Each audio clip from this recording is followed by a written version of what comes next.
If a system that never makes mistakes suddenly opens a door for you, it's not helping, it's choosing you. Ethan Cole had learned that the hard way, usually with a wrench in one hand and a diagnostic tablet arguing with him in the other. And right now the station's core maintenance grid was doing something it absolutely wasn't supposed to do. It was letting him access a restricted layer without clearance. No alerts, no warnings, just a quiet, almost polite acceptance that made the back of his neck itch like the place itself was paying attention. The corridor around him hummed with low-gravity plates, adjusting by fractions of an inch, lights dimming and brightening as if breathing, and Ethan muttered under his breath, "Yeah, that's not unsettling at all." Because talking to machines that pretended not to listen was a habit he had picked up after too many long shifts. He tapped the panel again, and the system didn't resist. It welcomed him, which was worse, because systems built by people who trusted nothing did not welcome anyone, especially not a human engineer with grease on his sleeves, and a reputation for fixing things that weren't technically broken. Somewhere deeper in the station, a shift in energy rippled through the structure like a quiet thought changing its mind, and Ethan felt it before he understood it.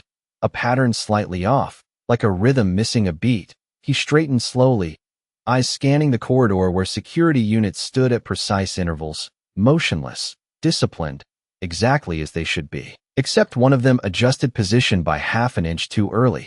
Then another corrected a step before the command cycle finished. Small things, barely noticeable, the kind of details no one cared about unless it was your job to care about things no one else saw. "Okay," Ethan murmured, tapping his tablet as if it might confess. "Either I'm hallucinating, or someone rewrote the rules." The station didn't answer, but the lights above him flickered just slightly out of sync, and that was enough to tell him he wasn't wrong. He exhaled slowly, the kind of breath you take when you realize you've just stepped into something that will absolutely not stay small. And then the air changed, not louder, not brighter, just different, like a room realizing it needed to behave. Footsteps approached, precise and controlled, and every guard in the corridor adjusted in perfect alignment, this time flawlessly, as if the earlier missteps had never happened. Commander Lyra Vane entered the corridor with the kind of presence that didn't demand attention because it already owned it. Tall, composed, her expression calm in a way that suggested she had already calculated outcomes most people hadn't even considered. Her long, elegant ears angled slightly forward, catching the subtle hum of the station like antennas tuned to something beyond human perception. Ethan glanced up, just once, because looking twice felt like a decision, and something in his chest tightened without explanation, not fear exactly, more like recognition without context. Lyra paused mid-step, her gaze shifting, not to the guards, not to the system, but to him, just for a fraction of a second longer than necessary. And in that small stretch of time the corridor seemed to hold its breath. Ethan blinked, then looked back at his tablet, because pretending nothing unusual was happening had gotten him through most of his life. "Great," he muttered quietly. "Now the commander's staring at me, and the system's acting like I'm important. This is exactly how normal days start." But the feeling didn't leave, the pattern didn't settle, and somewhere deep in the station, something that had been silent for a very long time adjusted itself and waited. When a pattern breaks twice, it is not a glitch, it is a warning. Ethan did not look up again, but he felt it, the way the station shifted its attention from the corridor to something deeper, something coordinated. His tablet scrolled lines of system behavior that should have been random, but were not. Micro delays in response time. Authorization loops closing a fraction too cleanly, as if someone had rewritten the rules and then polished them until no one would notice. He tapped into the security feed, not because he was allowed to, but because the system was still letting him, which was somehow worse. The guards appeared normal at first glance, posture correct, spacing precise, but their synchronization was too perfect now, like actors hitting marks instead of soldiers reacting to reality. Ethan exhaled slowly. "Okay, that is new," he murmured, because humans trusted imperfections more than perfection. Imperfections meant something was alive. This felt curated. Commander Lyra continued down the corridor, her pace steady, her presence anchoring everything around her, but her ears shifted just slightly, angling forward, then stilling, a subtle signal that something had reached her senses before it reached anyone else. Ethan noticed that too. which meant whatever was wrong was not just in his head. He hesitated, thumb hovering over the alert channel, and then lowered it, because sending a warning that could not be proven was a good way to get ignored or removed, and he had no interest in either outcome. Instead, he stepped forward half a pace, enough to change his angle, enough to see the guards behind her more clearly. One of them adjusted grip on their weapon, not incorrectly, just early, again that half second ahead of protocol.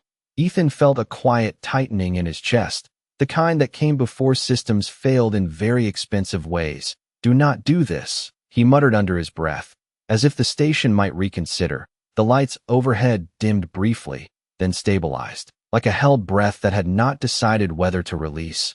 Lyra stopped walking, not abruptly, just enough that the motion behind her had to adapt. Her gaze shifted again, this time slower, scanning, calculating. Her voice when she spoke was calm, measured. "Report," she said, and the nearest guard responded immediately. Tone perfect, timing perfect, everything exactly right, which was exactly the problem.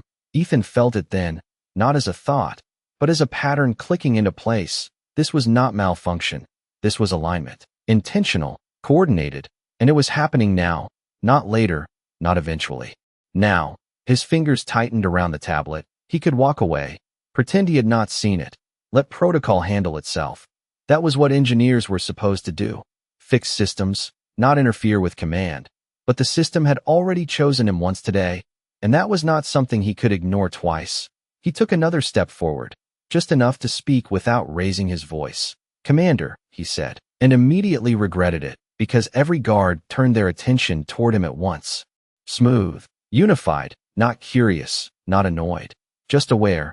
Lyra's eyes met his, sharp, searching.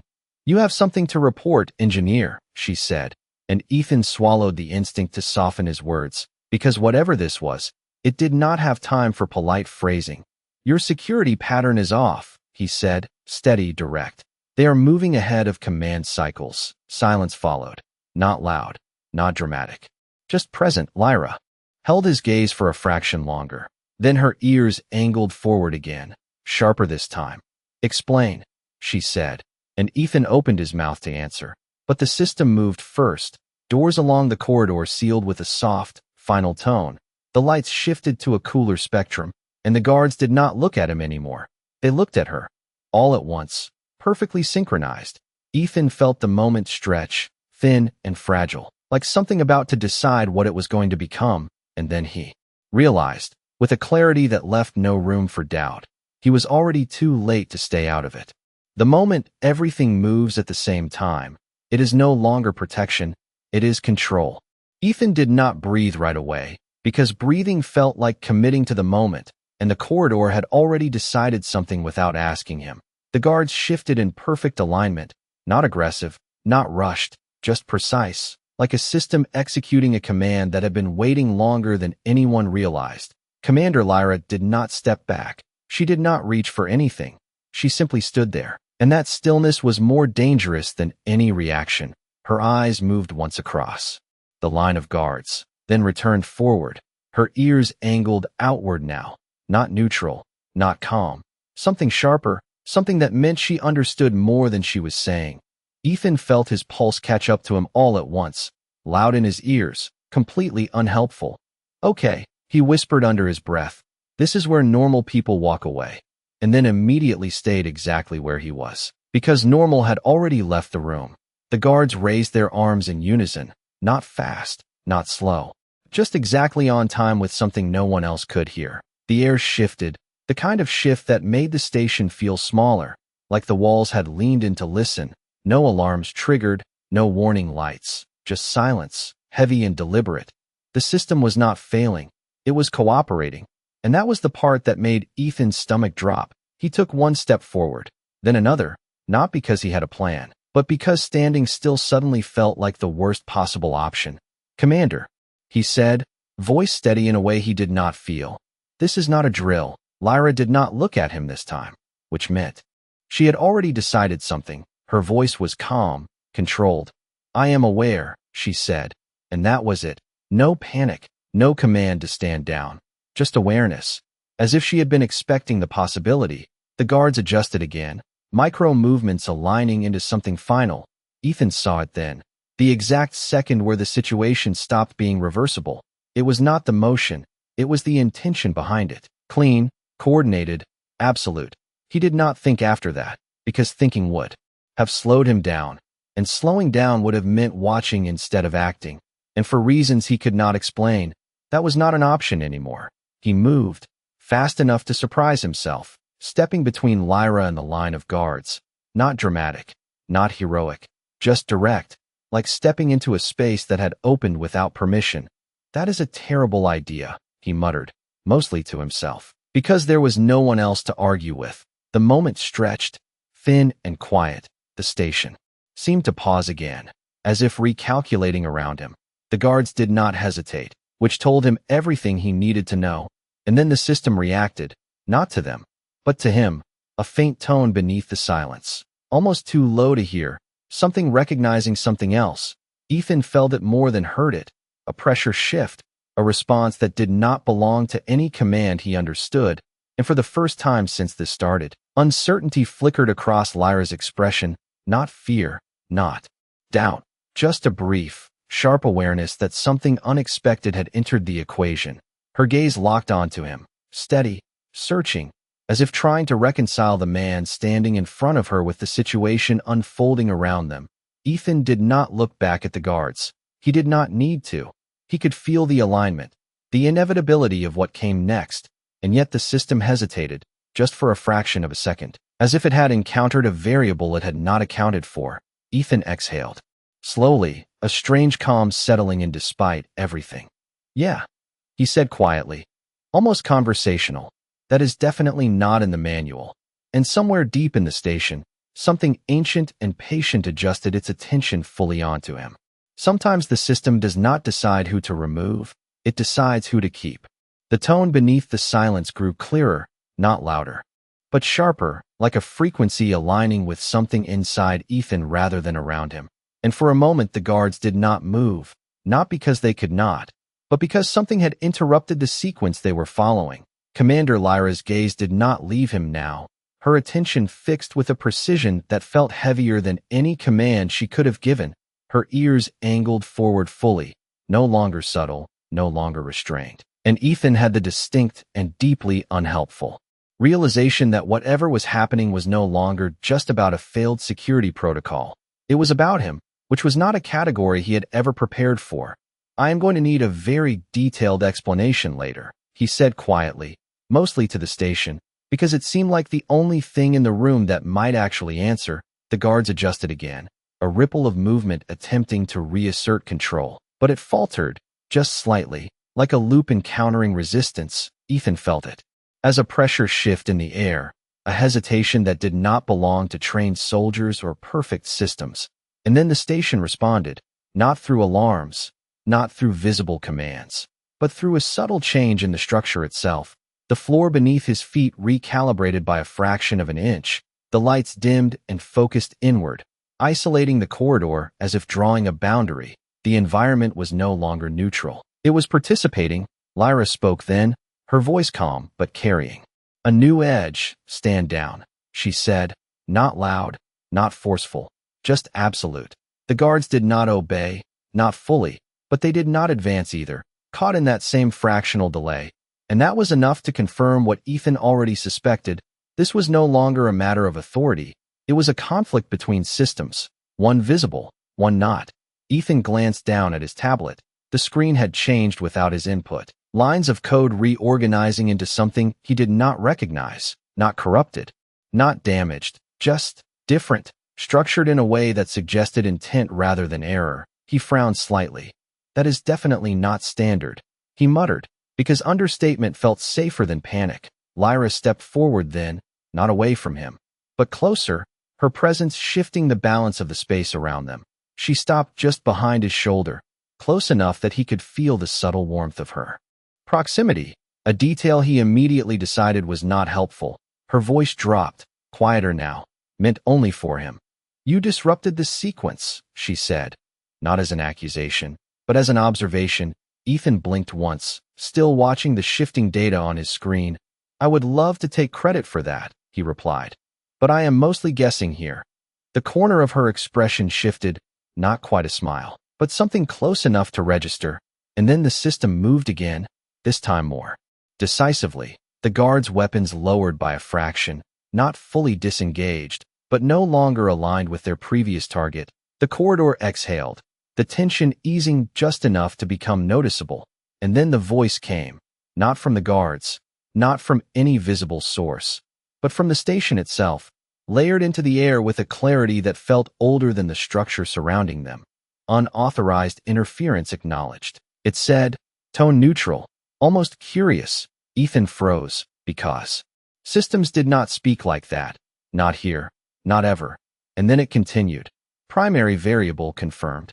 The words settled into the space between them, heavier than any command, and for the first time since this began, the guard stepped back, not in retreat, but in recalibration, as if the situation had been reassigned. Ethan let out a slow breath he did not realize he had been holding. Okay, he said softly, that is new in a way I do not like. Lyra's hand moved then, not to command, not to restrain, but to lightly steady his arm, the contact brief, deliberate, and entirely unexpected. Her voice followed, low and certain. No, she said, eyes still locked on him. This is something we have been waiting for.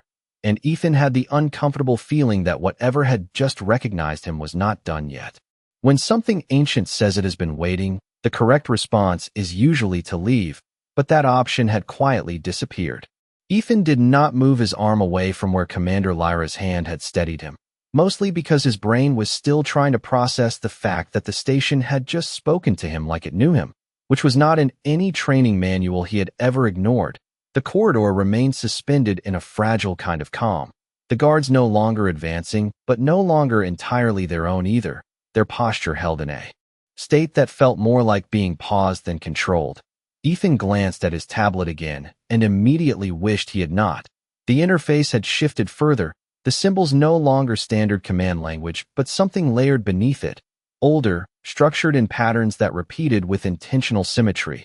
I am going to assume this is not a normal software update, he said quietly. Because humor was still doing most of the heavy lifting and keeping him functional, Lyra did not answer right away, her attention fixed on the same data, her ears angled forward with a sharp focus that made it clear she understood at least part of what she was seeing.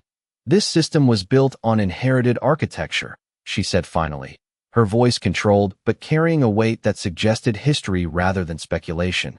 There are layers even our engineers do not fully access.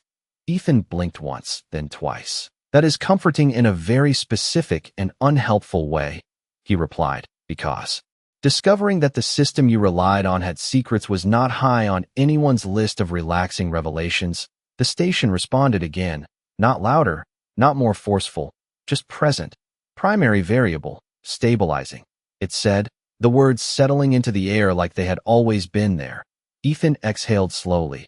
I really do not like being called a variable, he muttered, shifting his weight slightly, testing the space as if it might react. The floor beneath him adjusted subtly again, accommodating rather than resisting. And that was the moment it clicked into something clearer. The system was not just observing him. It was adapting to him. Lyra stepped fully beside him now, no longer behind, no longer observing from a distance. Her presence aligned with his in a way that felt deliberate. It is not labeling you, she said quietly. It is identifying you. Ethan let out a soft breath that almost passed for a laugh. That somehow sounds worse, he said, because being identified by something you did not understand rarely ended with a comfortable explanation. The guard shifted again, this time stepping back in unison, creating space rather than closing it. Their weapons lowered completely now, not out of obedience to Lyra, but as if the command they were following had changed direction entirely. The corridor seemed to expand around them, the tension dissolving into something else. Something quieter, but no less significant. Ethan glanced from the guards to Lyra, then back to the shifting data on his screen. So just to clarify, he said carefully, your security system tried to override itself. Your guards followed that override, and then it all stopped because I stepped in. Lyra's gaze met his, steady, unflinching. Yes, she said simply. Ethan nodded once, slowly. Okay, he replied. then I am definitely missing something important. The station did not leave him waiting long. The tone shifted again, deeper now, carrying a resonance. That felt less like a system notification and more like a statement being finalized. Access expansion authorized, it said, and before Ethan could react, the tablet in his hand brightened, the interface unfolding into a wider field of data, layers opening one after another, revealing structures that had never been visible before. He stared at it, completely still for a moment, because even without understanding the details, he could tell this was not access anyone was supposed to have. Lyra leaned slightly closer, her voice low, almost measured against his reaction. "No one has ever been granted that level of access," she said, and Ethan swallowed, eyes still on the expanding display. "That feels like a problem," he replied, the faintest edge of something new threading through his tone. Not fear, not exactly, but awareness, the kind that comes when you realize the situation is no longer something you can step away from. And then the system spoke one more time, quieter now, almost deliberate, synchronization pending, and Ethan had the distinct and deeply unsettling feeling that whatever had just started was only the beginning. When a system asks for synchronization, it is not requesting permission, it is preparing to change you. Ethan did not touch the screen right away, which was unusual for him because normally he fixed things by interacting with them until they stopped complaining. But this was not complaining. This was waiting, and waiting implied intent. The expanded interface hovered in front of him, layers of structure unfolding like something that had been compressed for a very long time and was finally allowed to breathe. Symbols he did not recognize arranged themselves into patterns that somehow still felt readable, not in language, but in logic, like understanding the direction of a conversation without knowing every word. "Okay," he said quietly. "That is either extremely advanced design or a terrible idea." Lyra remained beside him, not interrupting, not stepping away, her presence steady, deliberate, as if she had already chosen to stand where she was regardless of what came next. Her voice was softer now, but no less controlled. "Do not force it," she said, and Ethan almost smiled at that because forcing things was usually step one in his entire career. "I am not forcing anything," he replied. "It is doing that part for me." The station seemed to acknowledge that statement with a subtle shift, the light around them focusing more tightly, isolating the two of them from the rest of the corridor in a way that felt less like protection and more like selection. The guards remained where they were, present but no longer part of the immediate equation, their attention redirected, as if the system had decided they were no longer relevant to this particular moment. Ethan took a slow breath and finally moved his hand, not to press a command, but simply to hover over the interface. The response was immediate. The patterns shifted toward him, aligning with the position of his hand without physical contact. And that was when he felt it. Not a shock, not pain, just a recognition, like the system had found something it had been comparing against for a very long time. His expression tightened slightly. "That is new," he said under his breath, because understatement was still doing important work. Lyra's gaze sharpened, her ears angling forward again as if catching a frequency beyond sound. "What is happening?" she asked, not demanding, not commanding, but precise. Ethan hesitated for a fraction of a second, then answered honestly. "It is not reading me," he said slowly. "It is matching something." The words settled between them, heavier than he intended. Lyra did not look away, her attention fixed, calculating, and then the system spoke again, the tone deeper now, carrying a resonance that seemed to come from the structure itself rather than any speaker.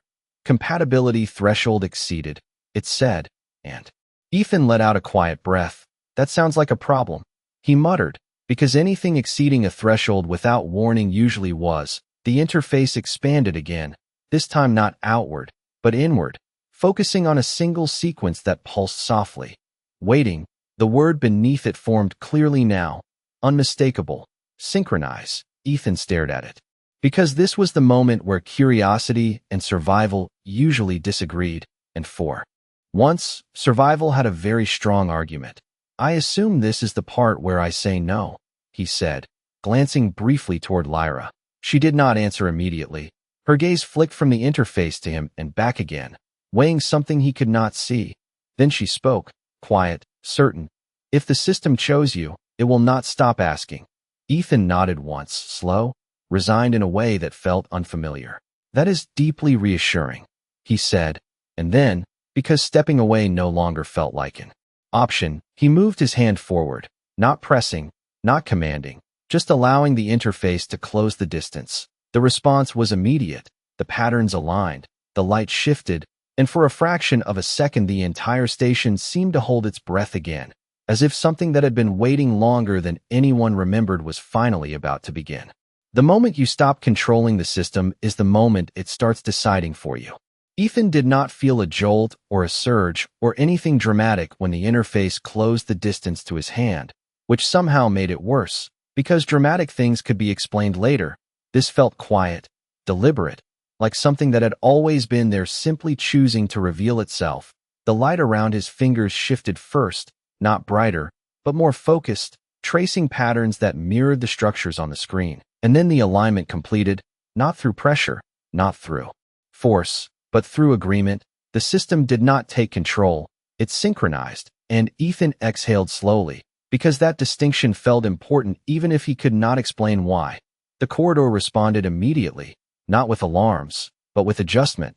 The walls seemed to recalibrate their surfaces, the air pressure shifted by a fraction, and the guards behind them stepped back another pace. As if acknowledging a change in priority that had nothing to do with them anymore, Commander Lyra did not move away, her attention fixed entirely on Ethan now, her expression sharper, more focused than before, her ears angled forward in a way that suggested active listening to something he could not hear. "What do you feel?" she asked, her voice low, controlled, but carrying a new edge that had not been there before. Ethan hesitated, not because he did not want to answer, but because the answer was not simple.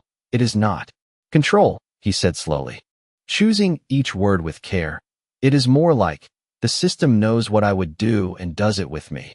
The explanation sounded strange even to him, but it was the closest he could get to what was happening. The interface continued to shift, the data no longer static, no longer waiting for input. It flowed, adapting in real time to his presence, commands forming before he consciously thought them, structures aligning as if anticipating his decisions. Ethan let out a quiet breath. "Okay," he muttered. "That is definitely new." The station responded again, the voice deeper now, more stable. "Synchronization achieved," it said, and the words settled into the space with a finality that made the moment feel complete. The lights throughout the corridor stabilized, the subtle tension that had been holding everything in place released, not completely, but enough to change the atmosphere from fragile to controlled. The guards lowered their weapons fully now, stepping back into formation. That looked normal again, but Ethan could tell it was not the same. They were no longer following their own command structure. They were following the system, and the system had just chosen him. Lyra stepped slightly closer, not enough to invade space, but enough to make the shift intentional. Her gaze locked onto his with a level of focus that felt almost personal now. "You altered the chain of command," she said, not as an accusation, but as a statement of fact. Ethan shook his head once, still watching the data that continued to respond to him without effort. "I did not alter anything," he replied quietly. "It just decided I was part of it." The words hung between them, heavier than before, because now there was no uncertainty left in them. Lyra studied him for a long moment, her expression unreadable, but her posture subtly different, less distant, less guarded, and then she spoke again, softer this time. "No one has ever been integrated like this," she said, and there was something in her tone that suggested that fact mattered more than anything else that had happened so far. Ethan let out a small breath that almost passed for a laugh. "That sounds like something that should have come with a warning label," he said, and for the first time since the corridor had sealed, the corner of Lyra's expression shifted, not quite a smile, but close enough to register as something warmer than before. And then the system spoke one more time, quieter now, but clearer than anything it had said before. "Primary interface established," it said, and Ethan had the distinct and deeply unsettling realization that he was no longer just inside the system. He was now part of how it worked. The system does not make mistakes twice, it escalates.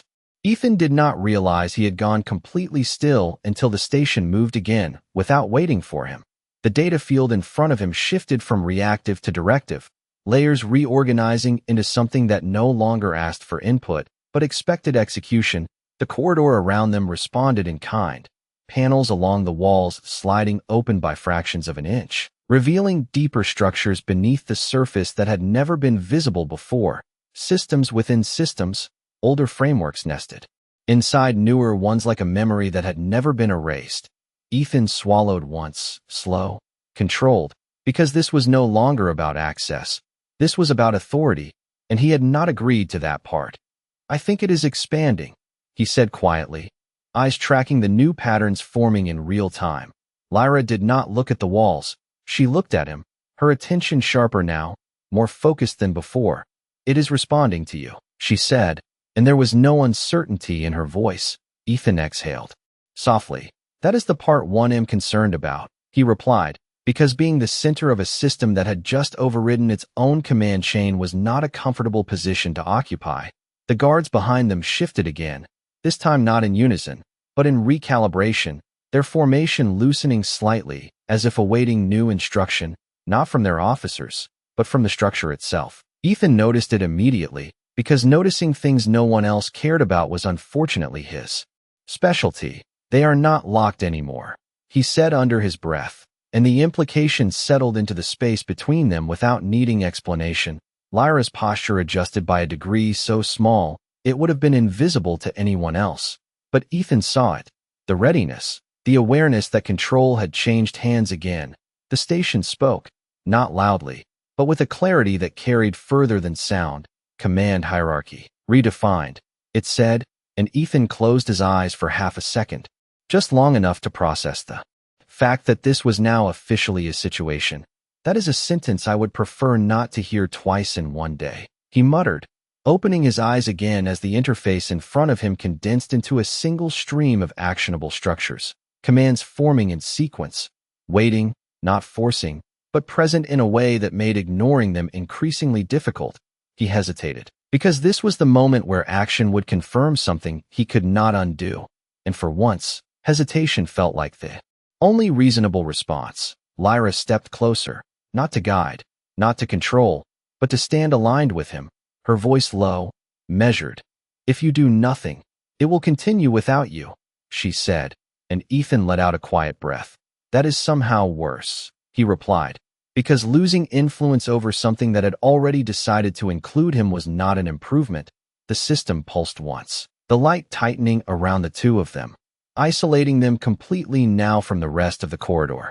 The guards remained still, waiting, not intervening, not reacting, just present, as if they had been reassigned to observation rather than action. Ethan looked at the stream of commands again, then at the corridor, then at Lyra, and finally back to the interface. "Okay," he said softly, more to himself than anyone else. "If this is happening, it is happening with me, not around me." And then he acted, not dramatically, not forcefully, just deliberately, selecting the first sequence that aligned with what he understood. The response was immediate. The station adjusted, the corridor lighting stabilized into a steady pattern, the guards stepped fully back into a neutral formation, and the underlying tension that had been threaded through everything finally settled into something controlled, not gone, but contained. The system responded one last time, quieter now, almost precise. "Primary interface acknowledged," it said, and Ethan felt the weight of that settle into place, because now it was no longer just recognizing him. It was confirming him.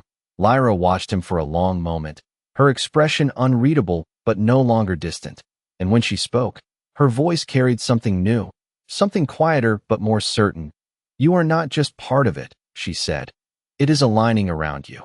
Ethan let out a slow breath, eyes still on the system that now responded to him without hesitation. "That is not how my day was supposed to go," he said, and the station, for the first time since this began, did not contradict him. It simply waited for what he would do next. When a system stops asking and starts waiting, it means it trusts the outcome more than the process. Ethan did not move immediately after the last command settled into place, because for the first time since this began, nothing was pushing him forward. No shifting lights, no escalating patterns, no silent pressure guiding his decisions. The station had gone still in a way that felt different from before, not tense, not fragile, but resolved. The corridor no longer held its breath, it observed. The guards stood in perfect formation again, but this time it did not feel artificial, it felt chosen, as if they had been returned to themselves rather than overwritten. Ethan let out a slow breath, shoulders easing by a fraction he did not realize he had been holding. "Okay," he said quietly, almost to the air. "That is either over or just getting started." Lyra did not answer right away. Her gaze remained fixed on him, steady, evaluating, but no longer distant. Something in her posture had shifted, subtle, but unmistakable. The distance between commander and observer had narrowed into something more direct, more personal. "It is not over," she said finally, her voice calm, but carrying a certainty that made the statement land heavier than expected. Ethan glanced at the interface. Now stable, no longer expanding, no longer demanding, just present, waiting for him the way the rest of the system now did. "That is what I was afraid of," he replied. Because endings were easier to manage than beginnings that did not announce themselves, the station responded one last time, not with a command, not with a directive, but with a statement that felt less like a function and more like a conclusion. "Primary interface confirmed," it said, the words settling into the space like something permanent. Ethan blinked once, then looked at Lyra. "That sounds official," he said, and for a moment, just a fraction of a second, her expression softened, not fully, not openly, but enough to register as something real beneath the discipline. Her hand moved again, not to steady him this time, but to rest lightly against his arm, deliberate, unhidden, a gesture that carried more meaning than any command she had given since entering the corridor. "You stood when the system failed," she said quietly, her voice lower now, less formal. "And when it chose to change, it chose you." Ethan looked at her, then at the corridor, then back at the interface that still responded to him without hesitation, and let out a soft breath that almost passed for a laugh. "I was trying to fix a minor error," he said. "This feels like an overcorrection." Lyra's gaze did not waver. "No," she said, and this time there was no distance left in her tone. "This is recognition." The word lingered between them longer than it should have, heavier than it needed to be, and somewhere in the station, far beyond the corridor, deeper systems began to respond, not urgently, not chaotically, but deliberately, as if the confirmation here had triggered something larger, something connected. Ethan felt it as a subtle shift in the patterns on his interface. New pathways appearing, not forced, not unlocked, but revealed. He frowned slightly. "That does not look local," he said, more to himself than anyone else. Lyra followed his gaze, her expression tightening just enough to signal that she understood the implication. "It is not," she said, and for the first time since this began, there was something in her voice that was not control, not command, but anticipation. "This system is not limited to this station." Ethan went very still at that, because expanding problems were significantly worse than contained ones. "Of course it is not," he said quietly, because at this point, consistency demanded escalation. The station did not contradict them. It simply waited, as if expecting the next step to come from him, not because it needed it, but because it preferred it. Ethan looked down at his hand, then at the interface, then at Lyra, and finally back at the system that had decided he belonged inside it. And for the first time since this started, the thought settled in fully, clear, unavoidable. This was not an accident. This was not a glitch. This was not even a coincidence. This was something that had been waiting, and now that it had found him, it was not going to let go.